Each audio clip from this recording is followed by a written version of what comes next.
Bom, então nós vimos que a política monetária trata da liquidez da economia e, consequentemente, da taxa de juros, que nós podemos trabalhar, nós quem? Banco Central, que é responsável pela execução da política monetária, pode trabalhar uma política expansionista ou restritiva.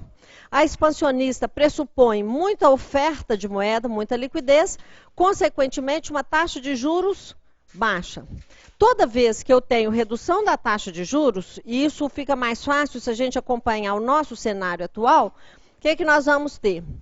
Aumentei liquidez, taxa de juros cai.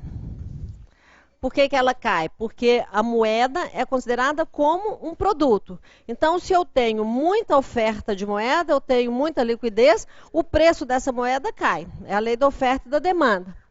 Se os juros caem, nós vamos ter um estímulo ao consumo e ao investimento produtivo, máquinas e equipamentos. O que nós temos aqui? Por que estimula o consumo? Porque não vale a pena deixar o dinheiro no mercado financeiro, que a remuneração é muito baixa. Aí, se eu não tenho dinheiro, aí que eu consumo mesmo, porque aí o financiamento está barato, tá certo? E como nós temos uma defasagem entre a decisão de consumir e a decisão de produzir, de ofertar, aqui a gente tem um estresse dos preços. Por isso eu tenho um aumento da inflação, ok? Isso na política monetária expansionista, que é o que nós estamos vivenciando hoje. Na política restritiva ou contracionista, é ao contrário. Nós vamos ter uma redução da liquidez, taxa de juros aumenta, porque agora eu tenho pouca oferta de moeda, eu tenho um desestímulo ao consumo e ao investimento, primeiro porque vale mais a pena aplicar no mercado financeiro do que gastar, ou se eu não tenho dinheiro, aí eu vou postergar minha decisão de consumo ou investimento. Se eu for empresa, por quê? Se eu tiver um custo de produção mais alto, eu vou reduzir minha margem, então eu vou esperar o custo do dinheiro baixar. E se eu não sou empresa, se eu sou pessoa física, eu vou adiar, porque o financiamento é muito caro, tá certo? E aí, se eu tenho um desaquecimento, né, estou atenuando o consumo e investimento, nós vamos diminuir a pressão sobre a oferta e, por isso, a inflação tende a cair. Isso aqui é uma política restritiva.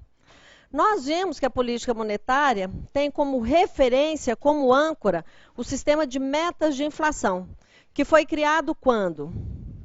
Lá em 1999. Então, o sistema de metas de inflação, criado em 1999, que vigora até hoje, parte do pressuposto que o governo estabelece uma meta de crescimento do PIB.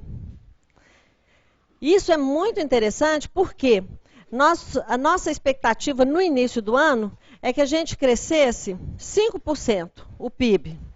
Hoje, eu já comentei aqui, nós temos um PIB de 4 trilhões de reais, né? Se a gente vai crescer 5%, isso aqui aquece demais a economia. Então, nós vamos ter muita demanda por roupa, comida, sapato, neusaldina, caderno, né? E a questão é, mas não é interessante eu ter esse crescimento da economia? É interessante. Eu vou gerar emprego, vou gerar renda, a economia vai crescer. Só que, na verdade, o grande problema é que se a gente vai crescer muito, nós vamos esbarrar exatamente nos gargalos da economia. Então, a hora que as empresas vão produzir, o que nós vamos ter de problema? Infraestrutura, logística, mão de obra. Hoje não existe mão de obra qualificada. Né? Hoje não falta emprego, falta mão de obra qualificada. Né? O custo de produção muito elevado, e aí nós vamos necessariamente ter uma expectativa de inflação. O que é o papel, né, das entidades supervisoras? Encosta a porta para mim, por favor. Nessa expectativa de PIB, o Conselho Monetário Nacional, que é o responsável por determinar o valor interno da moeda, ou seja, quanto que a moeda vale, ou quanto que ela perde de valor, né, vai falar o seguinte: olha, para esse nível de crescimento, nós vamos ter uma meta de inflação de X, que no nosso caso esse X é 4,5%. Lembrando que na meta de inflação, esse núcleo tem uma flexibilidade de 2 pontos para cima ou para baixo. Ok? E que o cumprimento dessa meta de inflação vai usar como referência qual indicador? O IPCA.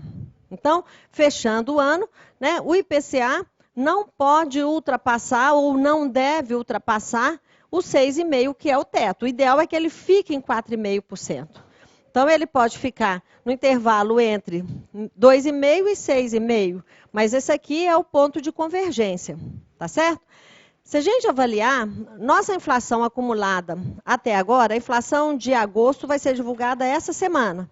Por quê? Porque a gente fecha a apuração do índice no último dia útil do mês e até o dia 10, quer dizer, o IBGE tem 10 dias para divulgar o índice. Essa semana, como tem feriado, provavelmente até quinta-feira nós vamos ter o IPCA. No acumulado, até o mês passado, até julho, nós estávamos com a inflação de 2,7% no ano. Isso quer dizer que nós já passamos do meio do ano e estamos com 2,7%, quer dizer, nós temos um espaço muito grande de inflação para cumprir.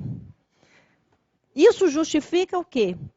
Isso é um dos parâmetros que justifica a redução da meta Selic. Ou seja, nós, na medida em que nós estamos com a inflação muito baixa, o que significa? Nós estamos crescendo muito pouco. Porque se a gente estivesse crescendo rápido, nós íamos ter uma demanda de muitos bens, produtos, serviços, isso levaria a um processo inflacionário. Como a inflação não reagiu, significa que a economia não está crescendo. Ah, mas por que não está crescendo se nós estamos com uma redução de juros desde o ano passado? De agosto do ano passado para cá, nós tivemos uma redução dos juros de 5%. Estava em 12,5% em agosto do ano passado. Agora está 7,5%. O que seria esperado numa redução tão drástica de juros? O que seria esperado agora? Um PIB maior e uma inflação maior. Ou seja, além da redução dos juros, nós temos um elastecimento do crédito. A gente pode ver a queda das taxas de juros para empréstimo, a Caixa e o Banco do Brasil comprando os créditos de outros bancos, né? Um elastecimento do prazo, uma desoneração da folha de pagamento, ou seja, diminuindo os custos da folha de pagamento das empresas, a redução de IPI, que nós vamos tratar agora, que é a política fiscal, ou seja, nós temos um conjunto de medidas incentivadoras da economia. E deveria ter agora um processo inflacionário já e um PIB alto. Por que agora? Na verdade, no início do ano. Porque toda vez que a gente mexe na meta Selic, né, então reduzindo ou aumentando, a economia reage com uma defasagem em torno de 6 meses. Então, se a gente começou uma redução na meta Selic em agosto, era esperado que no início do ano a economia estivesse bombando. E não está, até hoje. Então, por quê? A gente tem várias justificativas e isso provavelmente é o que vai sair na ata do Copom. Porque quando você estimula a economia, você quer que o PIB cresça para atender o quê? Vocês viram lá em macro, né? Atender o consumo das famílias, atender os investimentos das empresas,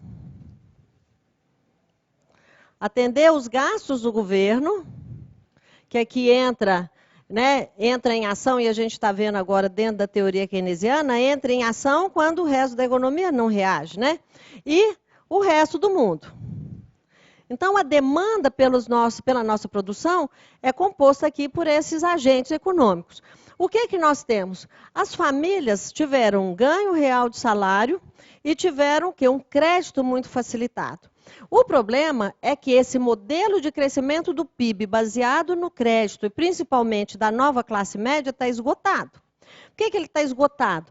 Porque as famílias começaram a se endividar muito no ano passado, endividaram muito comprando imóveis, comprando carro, esgotou a capacidade de endividamento e começaram a ficar inadimplentes. Então, esse foi um dos motivos que o governo adotou uma redução drástica dos juros. Por quê? Porque a intenção é que a economia cresça via consumo interno.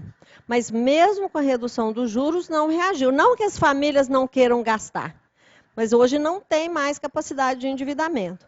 Aí, o foco, então, é o quê? É estimular o investimento, a reação do PIB via investimento das empresas.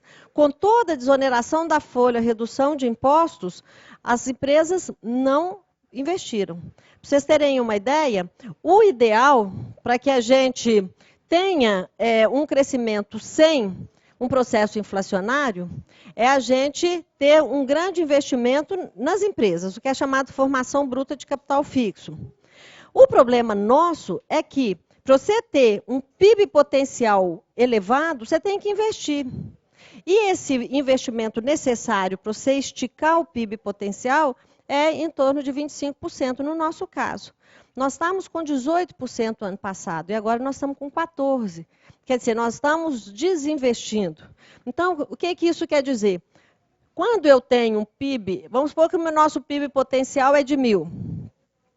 Isso significa que eu tenho espaço para crescer sem estressar a inflação. Isso aqui seria como se fosse a capacidade instalada. Como que eu estico o PIB potencial? Quando eu faço investimento. Então, se o meu PIB potencial é estreito e eu estimulo o consumo, as pessoas vão consumir. Só que a minha capacidade de produzir é limitada. Por isso eu tenho um processo inflacionário. Então, a gente só tem condição de crescer no longo prazo, né, de uma forma ordenada e sem inflação, se a gente esticar o tamanho do PIB potencial. Isso necessariamente precisa de investimento. Então, apesar das facilidades dadas, dos incentivos dados pelo governo para o investimento das empresas, as empresas reduziram a formação bruta de capital fixo. Por que eles fizeram isso? Crise internacional muito forte, o custo da mão de obra muito alto, o custo dos impostos e uma expectativa de recessão interna. Então, as empresas falaram, não, nós vamos esperar para ver o que vai acontecer. Então, isso aqui também não ajudou a crescer o PIB. O governo tem continuado com os gastos, principalmente via PAC. Mas nós vamos ver que isso aqui é muito perigoso, porque mais de 80% dos financiamentos direcionados aqui pelo governo são com recursos do BNDES, que em última instância vão pesar lá no nosso orçamento público. Aí fala, nossa, então vamos crescer o PIB via exportação. É um bom caminho? É maravilhoso. Se eu tivesse quem comprasse os nossos produtos. Então, nossa situação hoje está muito crítica porque o resto do mundo não está bem. O que está salvando o Brasil hoje do ponto de vista da exportação é porque a China, apesar de reduzir esse ano em torno de 30% o crescimento do PIB dela, vai passar de uma média de 13 para 8, e olha que 8 para nós ainda é muito, né? Mas para eles é muito baixo ainda. Mas como eles são os maiores compradores dos nossos produtos, nós ainda estamos numa situação um pouco mais confortável do que o resto do mundo. Então, a grande expectativa é, vamos reduzir mais a taxa de juros, e vocês devem ter visto, né, tá saindo essa semana inteira, as reportagens dos pacotes de incentivo à infraestrutura e logística. Então, nós vamos ter um movimento de estímulo ao financiamento da infraestrutura e logística por meio do mercado de capitais. Para quê? Para ter mais dinheiro para financiar essa infraestrutura sem necessariamente ser dinheiro do BNDES. Okay?